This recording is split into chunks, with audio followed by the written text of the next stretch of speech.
받으시기를 바랍니다.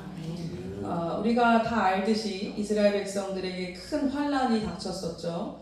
그것은 바벨론에 의해서 나라가 완전히 다 멸망하게 된 것입니다.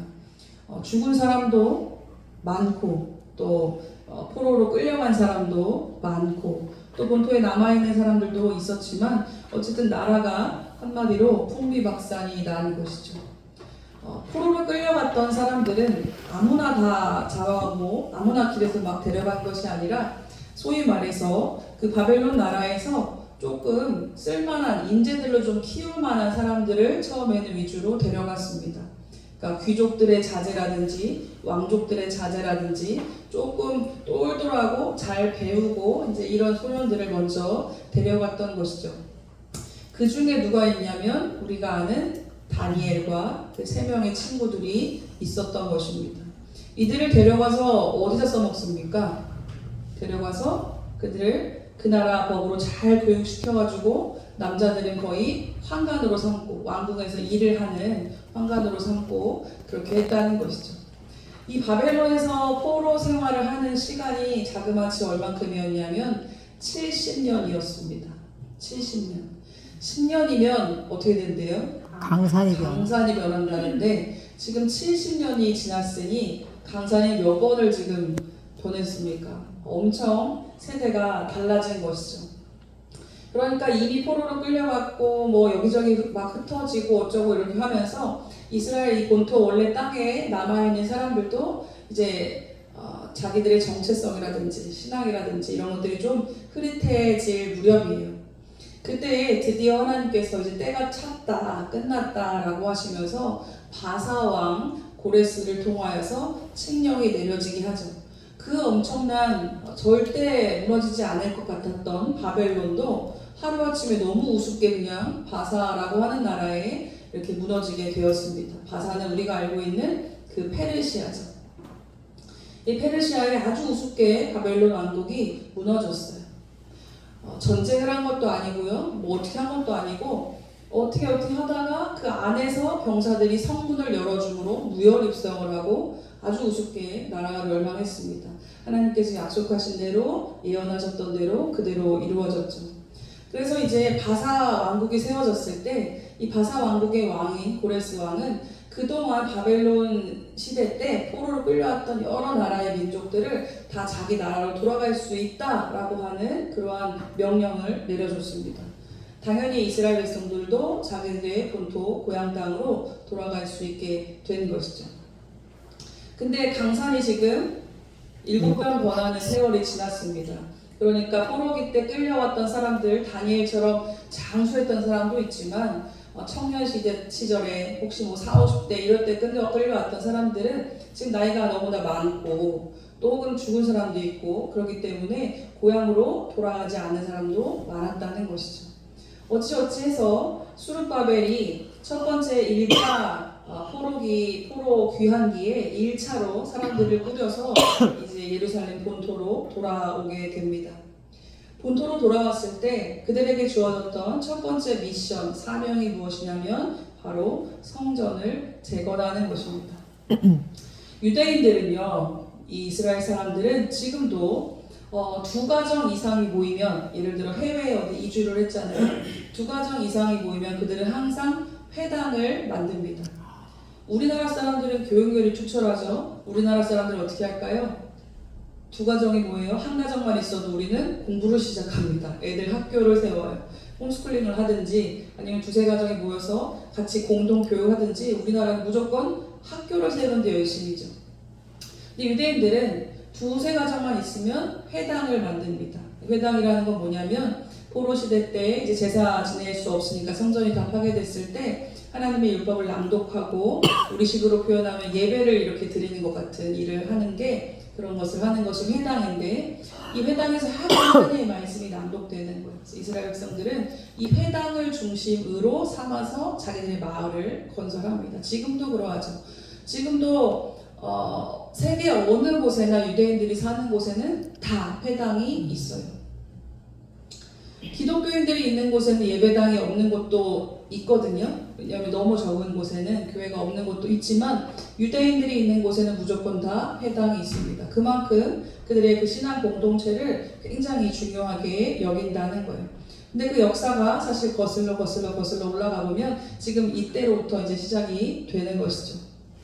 포로기한 이제 첫 해에 돌아와서 성전을 이제 건축하고 시작해 볼까, 우리들의 이제 새 삶을 시작해 볼까라고 해서 스룹바벨과 또 그 당시에 제사장이었던 여호수아를 중심으로 성전을 재건하자라고 하는 이제 그 재건 공사가 마침내 시작이 됐습니다. 그런데 이 성전 재건이 금방 되지 않았어요. 성전의 기초를 놓았는데, 기초만 이제 놓았는데, 뭐 사마리아의 어떤 방해 공작이라든지 또 여러 가지 어떤 어려움들로 인해서 이 성전 재건 공사가 무기한 연기된 것이죠. 멈춰버렸어요.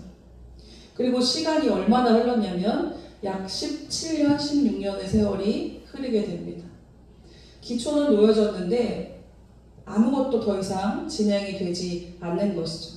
이때 첫 번째, 원래 처음에 이스라엘 백성들이 세웠던 성전은 누구에 의해서 세워졌습니까? 첫 번째 성전. 솔로몬이죠. 그래서 첫 번째 성전을 제1성전, 솔로몬 성전 이렇게 우리가 이야기하고, 이제 두 번째 포로 귀환에서 지었던 이 성전은 수룹바벨이 지었다 해서 제2성전, 수룹바벨 성전 이렇게 이야기를 합니다. 나중에 이제 예수님 시대 때 가면 헤롯 왕에 의해서 지어진 헤롯 성전 이렇게 되죠. 이 수룹바벨 성전이 기초는 놓여졌는데 아무것도 되지 않고 17년의 시간이 흐르게 됐습니다. 원래 처음에 이스라엘 땅으로 돌아왔을 때도 황량했겠지만 여전히 황량한 거죠. 그런데 오늘 그때 하나님께서 학개라고 하는 이 학개 선지자를 통하여 성전 재건 공사를 다시 시작하라 라고 하는 명령을 주신 것이 바로 이 학개서 말씀입니다. 학개서는 2장밖에 없지만 여기 안에 하나님의 간절한, 우리의 인생을 향한 간절한 하나님의 마음이 담겨 있습니다. 그러나 오늘 본문의 말씀은 꼭 성전이라고 하는 이 건물에 국한된 말씀이 아닙니다. 그보다는 우리의 신앙의 중심에 관한 말씀이에요. 항상 성전은 우리 신앙의 중심입니다. 신앙 공동체의 구심점이 바로 성전이에요. 요즘에는 우리 교회를 탈교회하는 성도들이 많다 그래요. 가나안 교회 성도가 많대요. 가나안이 뭔 줄 아세요? 우리 교회 가나안 교회 말고 안 나가 교회라는 거예요. 우리는 교회라는데 안 나간다. 집에서 책으로 아니면은 유튜브 이런 영상으로 나는 혼자 하나님 믿고 혼자 예수 믿겠다라고 하는 가난한 성도들이 요즘에 그렇게 많이 생겨난다는 거예요. 코로나 이후에 더 심화되는데, 오히려 코로나 이후에 신앙이 양극화되고 있는 게, 그렇게 그러니까 예배, 교회에 안 나가는, 나 하나님 믿지만 교회는 안 다녀요 라고 하는 그런 성도들도 전보다 많이 늘어났지만, 또 반대로 오히려 더 성전 중심으로 모여야 된다라고 하는 오히려 더 그런 사람들도 많이 늘어났대요. 그래서 이게 아주 양극화가 됐다는 겁니다. 코로나 시절을 겪어보니까 교회 안 가고 집에서 온라인 예배라고 해보고 이렇게 하다 보니까 그게 결코 은혜가 없고 쉽지 않고 우리 신앙생활을 유지하는데 너무나 어렵다는 것을 몸소 체험했잖아요. 3년 동안. 그래서 성도는 교회를 가야 돼도 뭔가 죽이 되든 밥이 되든 하는구나. 교회를 가야 되는구나. 오히려 교회의 중심 현상이 더 나타났다는 것이죠. 그러나 이것은 원래 하나님께서 교회를 처음 만드셨을 때부터 우리에게 교회가 필요함을 사실은 말씀해 주셨던 것이죠. 잠언 말씀에도 삼겹줄에 대해서 말씀하죠. 삼겹줄이 뭡니까? 하나는 쉽게 끊어지지만 두세 줄을 겹치면 쉽게 끊어지지 않는다. 모닥불도 나무 하나는 금방 꺼지지만 여럿이 모여 있으면 꺼지지 않는다. 하나님은 항상 이렇게 공동체를 중요시 여겼다는 겁니다. 근데 그 공동체가 모이기 위해서 어떠한 형태든지, 초가집이든지 벽돌집이든지 아니면 뭐든지 어떠한 형태든지 이 교회, 성전이라는 것이 꼭 필요하다는 겁니다. 그래서 이 성전이라는 건 반드시 어떠한 화려하고 멋진 건물을 얘기하는 것이 아니라 우리의 신앙의 중심을 이야기하는 것이죠. 고린도전서 3장 16절 17절 말씀에 너희는 너희가 성전인 것과 하나님의 성령이 너희 안에 계시는 것을 알지 못하느냐. 누구든지 하나님의 성전을 더럽히면 하나님이 그 사람을 멸하시리라. 하나님의 성전은 거룩하니 너희도 그러하니라. 아멘. 여기서 무엇을 하나님의 성전이라고 말하냐면 너희 자신, 그러니까 우리 한 명 한 명 성도 개개인도 성전이라고 말씀하세요. 그래서 성전이 거룩해야 되는 것처럼 우리도 거룩해야 된다는 거죠. 나 한 명의 개인이 성전이고 우리가 성전이고 또 우리가 다 성전입니다. 그래서 이 성전을 여러분 신앙의 중심에 두고 신앙생활 할 때에 여러분의 삶이 비로소 안정이라는 게 뭔지 평안이라는 게 뭔지 여러분이 이제 알게 되는 것이죠. 이제 본문에 들어가서 우리가 말씀을 쭉 나눠보면 원래 1절부터 말씀을 끝에 15절까지 보고 싶었지만 길어서 7절부터 11절만 봤습니다. 그러나 내용은 1장 전체를 함께 볼 텐데 1장 5절, 7절 말씀을 보면 5절, 7절 동일한 말씀이 반복해서 나옵니다. 뭐냐면 너희의 행위를 살필지니라 라는 것이죠. 너희 행위를 살펴라. 너희 행위를 살펴라 라는 것은 무슨 의미일까요? 원어 성경에 보니까 여기서 너희 행위라고 할 때 이 행위, 행동이 원어 성경에 보니까 너희의 길이라고 나와 있어요. 길. 우리가 무엇을 길이라고 표현합니까? 길이라는 건 곧 우리의 선택과 행동이 곧 나아가는 길이 되는 것이죠. 또 내가 어디로 갈까 방향도 우리의 길이 됩니다.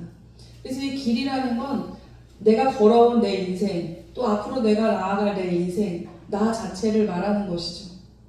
그래서 하나님께서 너희의 길을 한번 잘 봐봐라 이거예요. 그러니까 너희 스스로를 한번 점검해 보라는 말씀이죠. 과연 너가 걸어온 길이 어떠하냐? 네가 나아가는 길이 어디를 향하고 있느냐라는 말씀입니다. 이것은 바로 여러분의 우리의 신앙의 현 주소를 묻는 것입니다. 그러면서 4절 말씀 보니까 하나님이 이렇게 말씀하세요. 4절에 이 성전이 황폐하였거늘 너희가 이때에 판벽한 집에 거주하는 것이 옳으냐? 옳으냐는 야는 뭐예요? 물어보시는 거잖아요. 질문. 옳으냐? 이 말은 무슨 뜻인가요? 옳지 않다. 우리가 국어를 잘 못하면 모르냐 하면 yes or no로 대답하겠지만 국어를 잘하면 옳지 않다는 말씀이구나를 우리가 유추해서 알 수 있겠죠. 너희가 이 성전이 이렇게 황폐하였는데 너희가 판벽한 집에 거주하는 것이 옳으냐라고 물었습니다.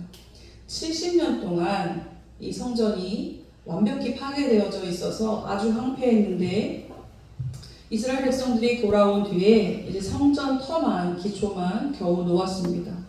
그리고 나서 17년의 세월이 또 흘렀으니 꼴이 아주 말이 아니었겠죠. 그냥 이건 성전도 아니고 뭣도 아니고 그냥 공사하다만 이런 황량한 상태가 이제 된 것입니다. 근데 여러분 생각해 보세요. 이스라엘 백성들은요 항상 제사를 드려요. 조성으로 제사를 드리고 또 회당에서 모이고 말씀을 나누고 합니다. 그러면 이 모임 장소가 반드시 필요했을 텐데 어디서 모였을까요? 당연히 이 성전에서 모였겠죠? 아닙니까? 모였죠. 어디 마을에서 모이지 않았을 거예요. 이스라엘 백성들에게는 마을 회관도 회당이거든요. 회당밖에 없어요. 공동체 모이는 곳이. 이 회당에서 모든 게 이루어집니다. 동네 회의도 해야 되고요. 어떤 재판도 해야 되고요. 다 이 회당에서 이루어진단 말이죠.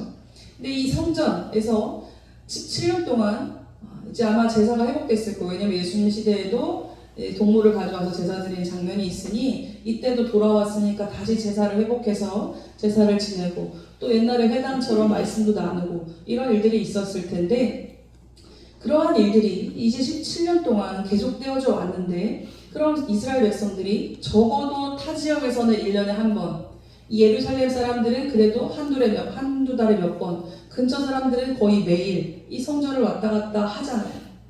레위인들은 말할 것도 없죠. 그렇다라고 한다면 이 황폐화되어 있는 이 성전터를 날마다 보고 밟고 왔다 갔다 하면서 그들이 이 형편없는 와중에 예배를 드리고 제사를 드리고 했다는 말이 됩니다. 그것을 우리가 생각해보고 이 말씀을 읽는다면 이 하나님의 답답하신 마음이 이해가 되죠. 성전이 이렇게 황폐화되었는데 너희들이 판벽한 집에 거주하는 것이 옳으냐라는 겁니다.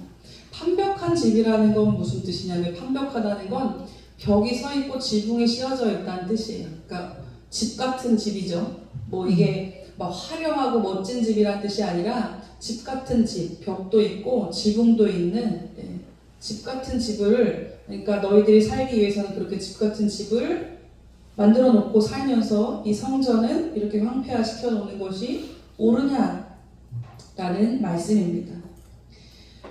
그냥 답을 주시면 되는데 물어보면 더 무섭잖아요. 너 이거 맞아 틀려 이거 되게 무섭잖아요. 그냥 답을 다이렉트로 말해주면 좋은데 이 말씀이 더 무서워요. 옳지 않다는 말씀입니다. 그러면 하나님께서 과연 아니 뭐 얼마나 화려하고 멋진 성전을 원하셔서 사람들이 이제 겨우 포르기에서 돌아와서 조금 자기들 좀 살아보겠다고 열심히 사는 사람들한테 이런 책망을 하실까? 하나님 너무하시다 라고 우리가 볼 수 있을까요? 하나님은 왜 이스라엘 백성들이 성전 재건 공사를 다시 시작하고 계속해야 되는지 그 이유를 우리한테 설명해 주실 때 그것을 하나님의 백성들의 삶에서 찾아서 말씀해 주십니다. 우리의 삶의 우선순위가 뒤바뀌어 있을 때 우리의 인생에 복이 없다는 거예요.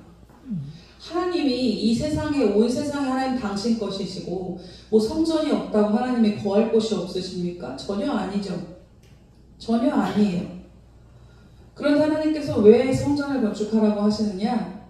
성전을 건축하면서 재건하면서 그들이 가져야 되는 그들의 신앙을 다시 회복하는 모습, 또 성전 중심으로 그들이 모여서 다시 하나님 말씀으로 회복되어지는 모습, 신앙으로 바로 세워지는 모습이 있을 때에 그들의 삶에도 복이 있기 때문입니다. 6절 말씀을 한번 보실까요? 6절에 너희가 많이 뿌릴지라도 수확이 적으며 먹을지라도 배부르지 못하며 마실지라도 흡족하지 못하며 입어도 따뜻하지 못하며 일꾼이 삭슬 받아도 그것을 구멍 뚫어진 전대에 넣음이 되느니라. 이 상황을 한번 보십시오. 어떤 상황이에요? 총체적 난국 아닙니까? 요즘식으로 표현하면 열심히 돈 벌어도 남는 거 없고 저축해도 구멍 뚫려서 다 나가고 뭐 먹겠다고 뭐 하겠다고 집에 쌓아놔도 다 털리고 아무것도 없다는 거예요. 얼마나 비참한 인생입니까? 되는 거 없는 인생을 이렇게 표현하는 거예요. 그런데 이렇게 쭉 최악의 경우를 말씀하시면서 그 앞절에 뭐라고 해요? 너의 행위를 살필지니라. 너의 지금 현 주소를 보라. 너희들이 지금 사는 게 어떠하냐? 잘 사냐? 괜찮냐? 지금 이러이러하지? 그런데 그걸 왜 그러냐? 그 이면에 이유가 있다는 거예요. 9절 11절 말씀을 볼까요? 9절 너희가 많은 것을 바랐으나 도리어 적었고 너희가 그것을 집으로 가져갔으나 내가 불어버렸느니라. 나 만군의 여호와가 말하노라. 이것이 무슨 까닭이냐? 내 집은 황폐하였으되 너희는 각각 자기의 집을 짓기 위하여 빨랐습니다. 그러므로 너희로 말미암아 하늘은 이슬을 그쳤고 땅은 산모를 그쳤으며 내가 이 땅과 산과 곡물과 새 포도주와 기름과 땅의 모든 소산과 사람과 가축과 손으로 수고하는 모든 일에 함재를 들게 하였느니라. 이 이면에 어떤 이유가 있었다는 겁니까? 하나님께서 그렇게 복 주시지 아니하니까 되는 게 없었다. 쉽게 말하면 그 내용입니다. 열심히 농사를 짓고 곡물을 짓고 뭐 새 포도주를 만들려고 어쩌고저쩌고 하는데 한재가 들었대요. 농사 안 된다는 거죠. 네. 또 사람들이 많은 것을 수확해서 와 좋다 하고 집으로 가져가는데 하나님이 푹 불어버린대요. 없다는 거예요. 왜 그러냐? 하나님께서 내 집은 황폐하였을 때 너희는 각각 자기의 집을 짓기 위하여 빨랐습니다. 여러분 이 말을 우리가 오해하지 않아야 되는 게 그 그렇게 했기 때문에 하나님이 너희들에게 저주를 내렸어. 이것이 아닙니다. 그렇게 하기 때문에 너희들이 저주를 받았어가 아니라 하나님 앞에 이 신앙의 우선순위를, 삶의 우선순위를 잘 세우면 복이 있다고 이미 신명기 말씀에 쭉 약속해 주셨는데 그 우선순위를 지키지 않았기 때문에 당연한 결과가 이렇게 나왔다라는 것이죠. 예를 들면 아주 간단한 명제예요. 여기도 동네 어르신들이 다 누구네 집 애가 누구고 다 아시잖아요. 그쵸? 다 안단 말이죠. 저도 어렸을 때 저희 어머니가 뭐 항상 잔소리가 그거예요. 어른 보면 항상 인사하라는 거예요. 제가 또 따박따박 대들면서 얘기했죠. 눈 똑바로 뜨고. 나는 모르는 아줌마인데 내가 왜 인사를 해야 되냐고. 난 모르는 아저씨인데 내가 왜 인사를 해야 돼. 나 모른다고 막 어느 날 승질이 나서 막 이게 하도 잔소리를 하니까 나는 열심히 한다고 했는데 똑같은 얘기 계속하니까 화가 나가지고 나는 그 아줌마를 모르는데 왜 인사를 해야 되냐고. 인사해도 잘 받아주지도 않는다고 막 이러면서 대들었어요. 그랬더니 저희 어머니께서 뭐라고 하셨을까요? 네가 과일집 딸인 걸 다 알아. 설득 따윈 없어요. 그냥 해. 화를 내는 거죠. 근데 이제 어렸을 때는 이해가 안 되고 그렇지만 크면서 우리가 자라면서 가르쳐주지 않아도 어느 정도 이해를 하는 나이가 되면 이해가 되죠. 아, 나는 저분을 모르지만 저분은 내가 응애응애 태어날 때부터 내가 누군지 다 알고 있었어. 그리고 인사를 잘 하니까 나에게 또 얻어지는 것도 있구나. 뭐 지나가다 용돈도 받을 수 있고 뭐 음식도 받을 수도 있고 유익이 있죠. 그걸 이제 시간이 지나면서 자라면서 알게 됩니다. 우리가 하나님의 말씀을 계속 이해하고 싶어요. 이거를 산술적으로 논리적으로 이해하고 싶어요. 근데 하나님이 설명을 이미 해주셨는데 그 설명서조차 우리는 어려워요. 그럼 공부를 하는데 답을 모르겠어서 해답지를 봤는데 해답에 막 해설이 써 있잖아요. 해설도 이해가 안 되면 어떡할 거예요. 이게 수준이 우리가 지식이 있고 수준이 있어야 이게 해설을 봐도 이해가 되잖아요. 하나님이 그 이유를 막 설명해 놓으시고 막 구구절절히 말씀해 놓으셨는데도 불구하고 해설서가 있는데도 이해가 안 될 때는 답이 없어요. 그냥 하나님을 우리가 신뢰함으로 하나님 때문에 그 말씀을 믿는 것이죠. 그리고 하나님 때문에 그 말씀은 이해가 안 되지만 그 해설서조차 이해가 안 되지만 하나님의 말씀이니까 하나님 때문에 일단 순종해요. 근데 지나다 보면 우리의 신앙이 성숙되어지고 내 믿음이 성숙되어져 보면 아 그렇구나 이해가 되는 것이죠. 그래서 그게 정말 나에게 유익이고 좋구나를 알게 됩니다. 그리고 이제 누가 시키지 않아도 하나님이 애걸복걸 하지 않아도 내가 좋아서 그게 나에게 유익인 걸 알아서 아멘. 내가 하게 됩니다. 아멘. 오늘 이 말씀도 마찬가지예요. 너희들이 성전을 안 지어서 니네가 이렇게 망했어. 하나님의 저주의 말씀이 아닙니다. 그 말씀이 아니라 뒤집어서 너희들이 왜 이렇게 고통이고 인생이 힘들고 왜 이렇게 답이 없고 왜 어렵냐? 한번 너희 행위를 살펴보라. 너희들이 살아온 길을 살펴봐라. 또 어디로 나아가는지를 한번 살펴봐라. 뭐 어떻게 살고 있냐? 봤더니 우리가 성경에 분명히 하나님이 약속하신 바에 이 말씀 중심으로 성전 중심으로 하나님을 섬기며 살 때 복이 있다고 분명히 말씀하셨는데 우리가 지금 그걸 잊어버렸구나. 사실 이스라엘 백성들이 지금 이 나라를 재건하는 중이잖아요. 얼마나 할 게 많습니까? 할 게 너무 많아요. 해야 될 일이 많아서 힘들기도 하지만 또 어찌 보면 해야 될 일이 많아서 또 경제가 또 부흥하면서 좋은 것도 있죠. 막 해야 될 일, 우리가 통일되면 처음에 초기 비용도 많이 들고 힘들지만 몇 년 지나면 훨씬 우리가 잘 사는 나라가 된다는 건 수치적으로도 증명이 됐단 말이죠. 근데 분명한 그 초기에 너무 힘든 게 당연히 있어요. 경제적으로 팍 그냥 이제 쪼그라들고 어렵고 그런 게 있는 거죠. 근데 나라를 재건한다고 생각해 보세요. 지금 막 우리 일거리 없어요. 직장이 어때요? 돈 벌 거 없어요 하는데 통일돼 보세요. 북한 가서 집 져야죠. 뭐 해야죠. 할 일이 너무 많은 거예요. 목회자들도 그냥 교회를 막 5개, 6개, 10개씩 해야 될 판이에요. 통일되면. 북한 교회가 없으니까 막 전도하고 복음 전도하고 해야 될 거 아니에요. 그러니까 이 나라가 재건될 때 이들이 굉장히 바쁘죠. 바쁘면서도 한편으로는 또 이 삶에 대한 또 새로운 어떤 희망도 있는 거예요. 그러다 보니 이들이 정말 해야 될 중요한 사명을 잊고 있습니다. 그게 뭐예요? 성전 재건하는 게 첫째인데 그거 먼저 했어야 되는데 한 번 중단하고 나니까 다시 하기가 너무 어려운 거예요. 다시 일꾼 모으기도 힘들고 다시 사람 모으기도 이 마을 으쌰으쌰 모으기도 너무 힘들고 또 이들이 생각할 때 옛날에 솔로몬 성전은 완전 황금빛에 막 화려하고 막 엄청 멋있었단 말이죠. 근데 지금 우리 한편에 지금 우리도 지금 이제 새로 와서 집 짓고 마을 이제 짓고 막 우리도 바쁘고 막 좀 쪼들리고 힘들어요. 근데 성전을 지으려면 어떻게 해야 될지 모르겠어요. 어디서 우리가 다시 금 이런 걸 구해오고 어디서 무슨 백향목이고 무슨 대리석이고 어디서 구해와가지고 이 성전을 짓겠어요. 그러니까 엄두가 안 나죠.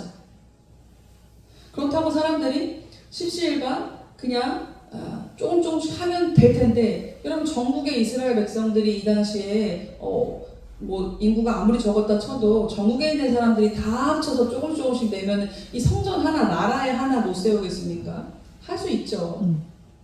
근데 그게 안 되는 거예요. 누가 하자 하는데 싫어 하는 게 아니라 그러한 생각조차 나지를 않는 거죠. 지금 다른데 그냥 이렇게 정신이 팔려서 살고 있으니까 그게 안 된다는 거예요. 여러분 다윗 왕이 하나님 앞에 마음의 합한 자라 칭함을 받고 굉장히 복을 많이 받은 왕이죠. 지금까지 이스라엘 백성들이 제일 존경하는 왕이 누구냐 하면 무조건 다윗 왕이에요. 이스라엘 국기 우리가 원래 몰랐지만 요즘 전쟁하면서 국기를 많이 봐서 아시죠? 국기 어떻게 생겼습니까? 이스라엘 파란색 줄이 아래 위에 가운데 별이 하나 띄 있어요. 어떻게 보면 우리나라 국기는 되게 어렵잖아요. 건동강이고 위치 외우기도 되게 어려운데 이 나라 국기는 그리기도 되게 쉬울 것 같단 말이죠. 근데 그 가운데 있는 왕별이 게 뭐냐면 다윗의 별이라 그래요. 그만큼 이스라엘 사람들은 다윗 왕이 최고예요. 다윗 왕. 근데 이 다윗이 왜 그렇게 하나님 앞에 복을 받고 많은 사람이 존경받고 그런 훌륭한 인생을 사는 사람이 되었느냐? 사무엘하 7장 2절에 다윗 왕이 이제 사울 왕 뒤에 왕이 돼서 다윗 왕 때에 많은 영토를 넓히고 이 주변 나라들을 막 정복하고 그런 영광을 누렸던 때가 있죠. 그럴 때에 다윗 왕이 이렇게 얘기해요. 나단 선지자한테 여호와께서 주의 모든 원수를 무찌르사 왕으로 궁에 평안히 살게 하실 때에 왕이 선지자 나단에게 이르되 볼지어다 나는 백향목 궁에 살거늘 하나님의 궤는 휘장 가운데에 있도다. 왕궁을 멋들어지게 짓고 나서 보니까 이제 이스라엘 백성들이 광야 생활 끝나고 사사시대 끝났는데 아직 성전 못 지었을 때잖아요. 왜냐하면 솔로몬이 지었는데 솔로몬은 다윗의 아들이니까 아직 성전이라는 게 없단 말이죠. 여전히 하나님의 법궤는 어디에 있느냐? 성막, 텐트, 천막에 모셔져 있는 거예요.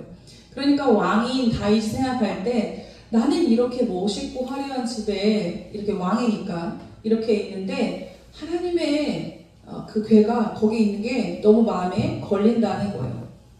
그래서 그가 성전을 지어야 되겠다 결심을 하죠. 그리고 성전을 짓기 위해서 각국 나라로부터 좋은 물품들을 다 수입해 옵니다. 나무, 돌, 금은, 보화 이런 거를 성전을 지으려고 막 수입해 와요. 근데 하나님께서 어쨌든 다윗 왕한테는 성전 건축을 허락하지 아니하시고 네 아들이 지을 거야 라고 하면서 솔로몬이 아버지가 다 모아놨던 거 가지고 건축한 거예요. 솔로몬은 뭐 모은 게 없어요. 다윗 왕이 다 해놓고 솔로몬은 그거를 건축했죠. 다윗 왕이 이렇게 하나님께 은혜 받고 복 받은 이유는 다윗 왕의 그 마음의 중심에 있는 것이죠. 그가 소년이었을 때 목동으로 그 들판에서 양을 칠 때부터 그의 마음의 중심은 하나님이 계셨고 또 이 사울 왕을 피해서 막 여기저기 도망다니는 신세가 되고 막 이 미친 사람처럼 짐승처럼 막 연기를 하면서 비참한 삶을 살아야 될 때도 그의 마음의 중심에는 하나님이 있었어요. 그리고 그가 왕이 되어서 많은 나라를 정복하고 영토를 넓히고 아주 부강한 나라를 만들었을 때에도 다윗 왕이 최고입니다 명성을 얻었을 때에도 그의 마음의 중심에는 하나님이 계셨습니다. 그 하나님이 계신 것을 이제 이 당시에는 성령 시대가 아니니까 하나님의 임재는 무조건 하나님의 성전이에요. 하나님의 성전은 곧 하나님의 임재를 나타내는 것입니다. 그런데 이제 이스라엘 백성들은 현재 17년이 지나도 하나님이 이렇게 말씀하세요. 그들의 생각이 아직 여호와의 성전을 건축할 때가 아니다라고 한다는 거예요. 현실은 그러하죠. 왜냐하면 건축할 재정도, 재료도 아니면 어떤 뭐 대표자도 뭐가 없으니까 건축할 시기가 지금은 때가 아니다. 좀 더 기다렸다가 좀 더 있다가 해야지라고 이제 했다는 거예요. 사람들의 생각에는 건축할 시기가 이르지 않았지만 하나님의 판단에는 그 시기가 이미 지났어요. 그래서 그들은 이제 하나님의 명령을 받았으니 이제 자기 자리를 떨치고 일어나서 성전 건축을 해야 되는 것이죠. 그런데 원래 솔로몬 성전이 건축될 때는 아주 각종 좋은 재료를 가지고 굉장히 멋있게 화려하게 지었습니다. 근데 하나님께서 오늘 우리 말씀 중에 이스라엘 백성들에게 다시 성전을 재건하라 하실 때 그 옛날 성전 얘기하지 않으세요. 뭐라고 말씀하시나요? 8절에 보니까 너희는 산에 올라가서 나무를 가져다가 성전을 건축하라. 무슨 말씀입니까? 그냥 여기 산에 널려있는 그런 거 갖다가 만들어라 이거예요. 뭐 대리석 어디서 가져오려고 생각하지 말고 백향목 어디 레바논 가서 수입해올 생각하지 말고 지금 우리 주변에 있는 거 갖다가 일단 시작해 라는 거예요. 그래야 성전이 완공돼야 거기서 사람들이 모이고 예배하고 하나님을 찾을 수 있기 때문입니다. 하나님께서는 비싼 성전을 원하셨던 것이 아니에요. 화려한, 너희들은 좋은 집에 사는데 나한테 가난한 집에 살게 하냐? 내 집도 화려하게 지어라. 그렇게 하지 않았다는 거예요. 그것 때문에 성전을 지으라고 하는 게 아닌 것이죠. 이 이스라엘 백성들의 삶을 위해서 성전을 지으라는 말씀입니다. 여러분, 우리가 신앙생활을 할 때에 성도라고 한다면 신앙생활이 곧 내 삶이 돼야 돼요. 내 인생 따로 있고 내 신앙 따로 있고 내 교회 생활, 내 사회생활 따로 있습니까? 물론 우리가 사회에서의 어떤 나의 포지션과 교회에서 포지션 다를 수 있죠. 그런 얘기가 아니라 밖에 나가서는, 교회 밖에서는 이렇게 살다가 교회에서는 또 이런 모습을 보이다가 그런 거 있을 수 없다는 거예요. 우리의 삶이 곧 신앙이 될 수 있기를 소원합니다. 아멘. 우리의 삶이 곧 신앙 생활이 돼야 됩니다. 그때 우리의 신앙생활의 우선순위가 잘 정해져야 우리의 삶도 그래서 복이 있게 되는 것이죠. 내가 원하는 것, 내가 생각하는 인생의 성공을 위해 달려갈 때에 다 내가 내 시간 쓰고 못 쓰고 다 한 다음에 하나님은 찌끄러기를 드려요. 여러분, 선교지에서 선교사들이 아주 한탄을 하는 내용이 있어요. 그게 뭐냐면 저도 안 좋다고 생각하는데 열심히 살아요. 자기 인생을 위해서 열심히 산 다음에 한 이제 뭐 60세, 65세 은퇴하잖아요. 은퇴하면 선교지 가서 선교해야지. 그때 이제 오는 거예요. 그럼 어떻게 되는지 아세요? 물론 가서 진짜 나는 할 줄 아는 게 없으니까 정말 허드렛 일이라도 도와드릴게요 라고 하면서 그렇게 도와주면 너무 좋죠. 선교사님 입장에서 너무 도움이 되고 유익하죠. 근데 그렇게 오신 분들은 절대 허드렛 일 안 한다는 거예요.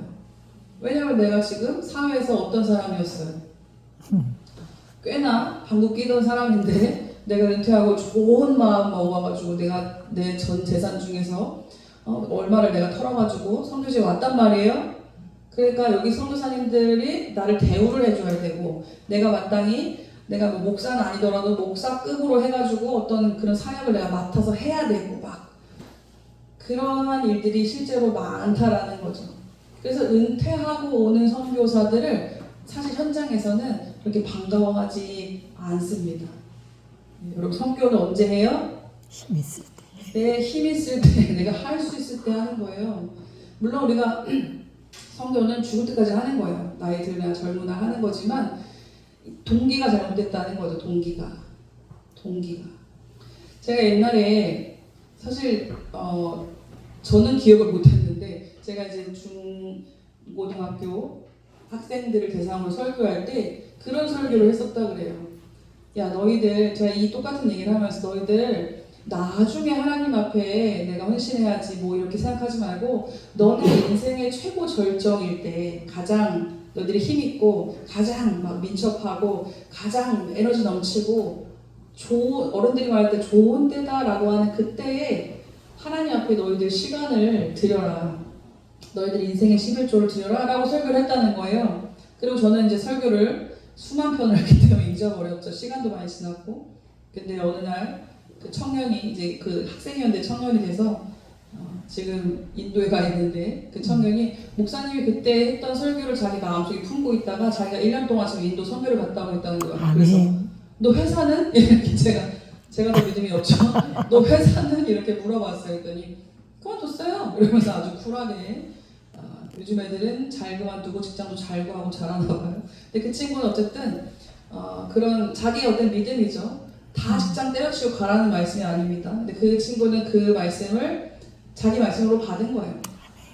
그리고 가기를 결정하니까 놀랍게도 야 어떻게 그렇게 루트가 이렇게 됐어. 신기하게도 루트가 하나님이 은혜 주셔서 어떻게 신기하게 열리고 이렇게 되더라고요. 그리고 아주 또 좋은 남자를 만나서 연애도 하고 결혼도 이제 할 거고. 와 놀랍다. 네 인생이 놀랍다. 제가 그래요. 네 인생이 놀랍다. 너 진짜 막 사는 것 같은데 놀랍다. 제가 볼 때는 막 사는 것처럼 보이지만 걔는 기도하며 자기 인생을 하나님 안에서 경영하며 사는 거예요. 아멘.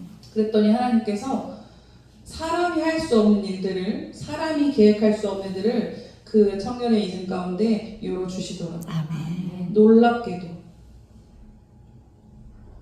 우리가 하나님 앞에 우리의 삶의 우선순위를 잘 정돈할 수 있기를 소원합니다. 아멘. 하나님은 찌끄러기를 받으시는 분이 아니에요. 하나님은 가장 좋은 것, 가장 귀한 것 받으시기에 합당하신 분이십니다. 아멘. 우리의 인생에 왜 하나님 나에게 복 안 주십니까? 우리가 말하는 복이라는 건 특별히 첫째는 물질적인 복이고 둘째는 우리 가정 자녀들이 잘 돼야 되고 또 내가 건강해야 되고 우리가 바라는 어떤 그런 것들이 있잖아요. 때로는 우리가 하나님 앞에 잘 살아도 또 어떤 연단으로 인해서 그게 잘 안 될 때도 물론 있지만 그러나 대부분의 경우에는 잘 됩니다. 하나님의 은혜 주셔서 안 될 것도 되게 하고 막힌 것도 열려지게 하시고 무너진 것도 세워주십니다. 아멘. 놀라운 그런 은혜와 간증들이 우리 가운데 넘쳐나시기를 바랍니다. 아멘. 여러분 이 이야기는 반드시 어떤 물질에 국한된 이야기가 아닙니다. 돈 얘기가 아니에요. 왜 교회에서 맨날 돈 하냐라고 하는데 돈 하는 얘기가 아니에요. 어리석은 사람은 예를 들어서 헌금 설교를 하고 막 이런 얘기를 하면 교회에서 또 뭐 돈 얘기했다고 막 돈 한다고 비판하죠. 근데 그 얘기만 듣고 그 뒤에 얘기는 안 들어요. 뭐냐면 헌금을 드렸는데 하나님께 뭔가 헌신을 했는데 정말 그 사람이 놀라운 하나님의 복을 받고 인생이 성공하고 잘된 얘기는 안 들어요. 그냥 돈 얘기만 그냥 이렇게 해석해서 들어요. 여러분 그 좋은 얘기도 들어야 되는데 내가 생각할 때 부담스럽고 거부감 생기니까 듣지 않아요. 이거 하면 좋다고, 이거 먹으면 건강에 좋다고, 이거 먹으면 나은다고, 이거 먹으면 좋아진다고 아무리 설명하면 뭐합니까? 먹어야죠. 해야죠. 여러분의 인생의 우선순위는 어디에 있습니까? 여러분 삶의 우선순위는 어디에 있습니까? 그것이 돈이든 시간이든 내 어떤 노력과 에너지와 헌신이든 하나님 앞에 여러분의 우선순위를 잘 정할 수 있기를 소원합니다. 아멘. 우리가 11조는 잘 드리죠. 그건 어느 정도 우리가 훈련이 되고 의식이 돼서 11조는 어느 정도 잘 하는데 여러분 시간도 하나님 앞에 떼서 드리세요. 아멘. 여러분 힘도 먼저 드리십시오. 아멘. 내가 너무 애쓰고 피곤하고 힘들어서 나는 기도할 시간이 없다. 그러면 좀 덜 애써야 돼요. 이해가 되십니까?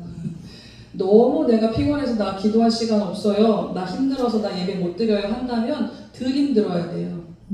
예배 드리고 기도할 시간 빼놓고 그리고 나서 내가 다른 일을 할 때 이게 더 하나님 은혜 주셔서 지혜 주셔서 능력 주셔서 더 잘 될 줄로 믿습니다. 아멘. 제 얘기가 아니라 성경의 약속이고 하나님의 약속입니다. 아멘. 하나님께서 약속하신 바는 반드시 이루실 줄로 믿습니다. 아멘. 근데 뒤에 가면 이들이 이 지금 성전을 이제 건축을 하는데 그 모습이 사람들이 볼 때 못마땅한 거예요. 그러니까 초라하다 이거죠. 근데 하나님께서 뭐라고 하시냐면 그거 모습 초라하다고 너희들 낙심하지 말아라. 이전 성전이 나중에 더 좋아질 것이다 라고 말씀하세요. 문제는 뭡니까? 그들이 하나님 앞에 마음을 들였는가, 중심을 잘 세웠는가, 하나님은 그거를 보신다는 것입니다.